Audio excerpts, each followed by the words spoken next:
Hey, what's up guys? We on Quadratic Functions, this part 4, and we're gonna go through practice. I just pick up exam style questions and this is the problem 1. We're gonna go through vertex form conversion from vertex and to standard form and the way back, and that's about all types of transformations. Grab your pens, grab your notes, let's get started. That's the problem. We need to, by sketching the graph of the quadratic function fx equals 10 minus brackets 5 minus 2x squared, we need to find the coordinates of the vertex and hence state the maximum or minimum value of the function, determine the equation of the line of symmetry, state the range of the function, and also we need to convert into standard form. Alright, let's do it. But first what I'm gonna do, I just want to change slightly this equation in order to have 2x minus 5 so that it's going to be a vertex form, okay? So what we're going to do, we're going to say that my function fx will look like, so remember the vertex form is ax minus h squared and plus k. So that's the vertex form. Y equals 2. So that's why we need slightly rearrange that. And what I'm going to do, I'm going to factorize 2 from both sides. By the way, I've swapped the signs. So instead of 5 minus 2x, I will write 2x minus 5. So that's why when I'm factorizing and taking 2, I also take out of the brackets. So that's why instead of 2, I'll have 2 squared, which is 4. Instead of expression that we had in brackets previously, we'll get the following: x minus 5 over 2 squared, and that was minus before because we had minus brackets, so that's why it's going to be minus here, and we add up 10. So now we have this form from where we definitely can say that coefficient a by comparison is negative 4. Coefficient h is simply 5 over 2, or if you like 2.5 in decimal format, and also we can get k equals 10. Alright, so we know the vertex, from where we can say that the vertex has the coordinates 2.5 and 10, so that's why we found the coordinates of the vertex, and hence we can state the maximum or minimum value of the function. So here is an analysis. What do we exactly need to do in I? So that's the vertex, and in I we need to state the maximum or minimum value. So also we need to sketch that, but before we do some analysis, coefficient a, which is negative 4, it's negative. So that's why in general you will have this sort of shape, so branches down. And V, hence the vertex point is going to be the maximum point of the parabola. Okay, we know the vertex. However, we need also determine, and the second part, determine the equation of the line of symmetry. So part II tells us about the equation of the line of symmetry. So as you remember, x equal to x vertex is the equation of the line. In our case, x vertex is 2.5, so that's why equation for the line of symmetry is x equals 2.5. In 3, we need to state the range of the function. So range, I think it's right time probably to grab your basic parabola, which is that one. So this is the basic one. And also what we're gonna do, we're going to first flip it over, okay? Let's flip it over. And this is our parabola, which is negative x squared. Then we need to scale with a factor of 4. So as you remember, by scaling, it means that we can fix the coordinates and we can fix the data table. However, we start from the vertex, so that's why I can drop the xy set right here. So maybe in this way. Here you go. I just pick up several values around the vertex, because the vertex is going to be median. So we've got 2.5, let's say that's for x, and k equals 10, so it's right there. That's the middle point. Okay, so let's grab the value to the right and to the left side. Let's take another value, which is simply, let's take 3. So if we plug 3 into our function, no matter where, so you can plug straight away to the original one, we can calculate the value for y. So 5 minus 2 times 3 is going to be -1. -1 squared is 1. 10 minus 1 is 9. So that's why the value is going to be for 3 is 9. Okay, so next one. Let's take 2.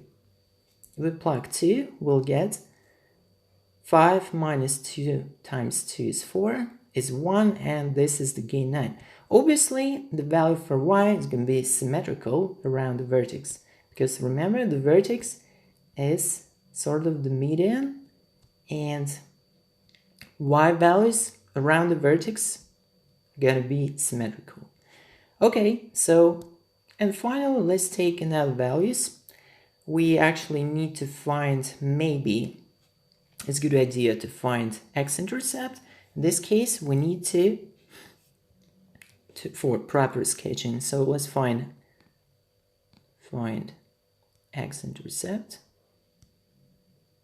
In this case, we need to equate our function to 0. So hence, we need to solve this equation, 5 minus 2x squared equals to 0, from where we can have 5 minus 2x squared equals to 10. And then we're taking the square root from both sides. So we'll have 5 minus 2x will be equal plus minus square root of 10, from where, if we rearrange and express x root, we'll get 5, let's say plus minus square root of 10 over 2. So that's why x1, let's take calculator and have the precise values. I mean, rounded to 2 decimal place, let's say. And first we take 5 plus square root of 10, and everything we divide by 2. So if I take plus, I'll get around 4.1. So to 1 decimal place. And x2 intercept, we just take in the minus sign, from where we can have around 0.9.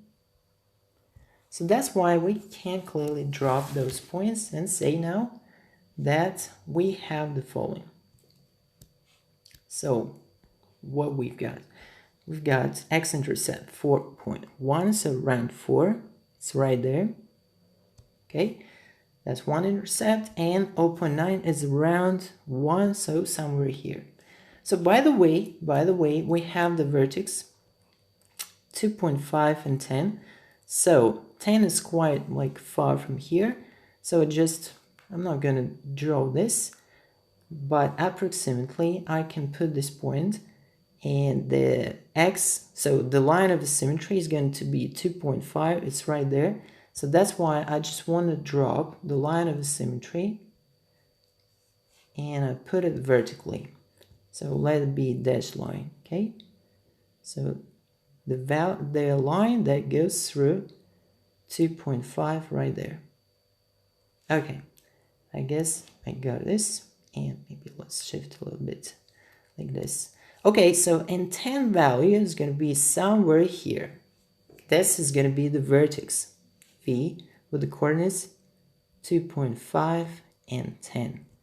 All right, and now what we're going to do, we also have several points. Let's say for 2 is 9. So for 2 is 9 somewhere here, I guess. Just 1 unit below the vertex. And when it's 3, it's also 9. So symmetrically, something like this. So that's why our parabola, which is that one. Oh, no, sorry. I'm not going to touch, probably. Let me see. Oh, yeah, I can. So I try to stretch that. I'll try. Oh, no, there is not possible, sorry, to stretch. So that's why I just simply drop parabola graph right here. So it should go something like this. It goes down, and from the top it also goes down. So this is our parabola. So maybe I just try to draw a bit more precisely. So it's very narrow due to scale factor 4. That's why you have real shrinkage of your parabola, but nevertheless it should go like this. So we made a sketch, we actually dropped the vertex, and now what we're gonna do, we can simply answer the question about state the range. So 3 eyes, we need to state the range, and we can state it. As you can see graphically, your parabola, your branches goes from the vertex, from the 10 value from here. So let me see.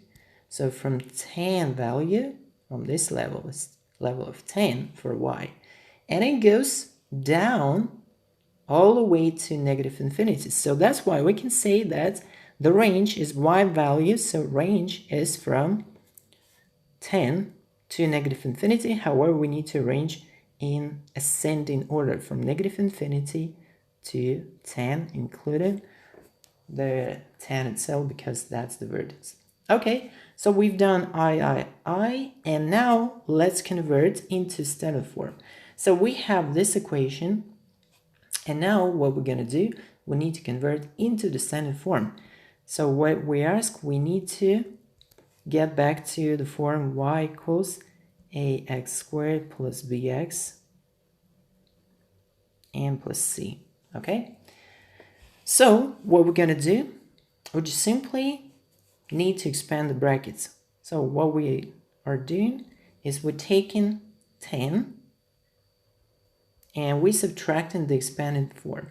So I just remind you that in case a minus b squared, the formula will work like a squared minus 2ab and finally plus b squared. That's what we are going to have. So that's why we're taking the formula a squared minus 2ab plus b squared and simply expand. So 25, it's 5 squared, minus 2 times 2 is 4, times 5 is 20, so we got 20x. And finally, plus b squared is right there. So here is b squared. So we adding 2x, which is squared, it's 4x squared. So hence we expanded the brackets, and now what we're gonna do, we need to simplify. So this minus is common and it goes to every single term. So we just simply distribute this sign into each term, and we'll get 10 minus 25 plus 20x, we swap the sign, right? And minus 4x squared. So what we can write in the end, we can write that the final equation for part 4 is going to be y equals. So the first term is quadratic, 4x, negative 4x squared, then goes 20x, and then goes negative 15. So that's the final form for standard form of the parabola. So we've got everything here, and we solved this long question. Actually, this is definitely exam style question. If you got this, please have the reference to this video. I think it's very helpful for you guys. All right, so we've done that, and there will be 2 problems more to practice about all types of transformations and the vertex form. Hope you like that. So please, if you enjoy, subscribe, share this video to anyone who is struggling with maths. You definitely will help them. And also, don't forget to smash the bell button about daily updates. That was Daniel Dallas. Thank you guys, and see you later.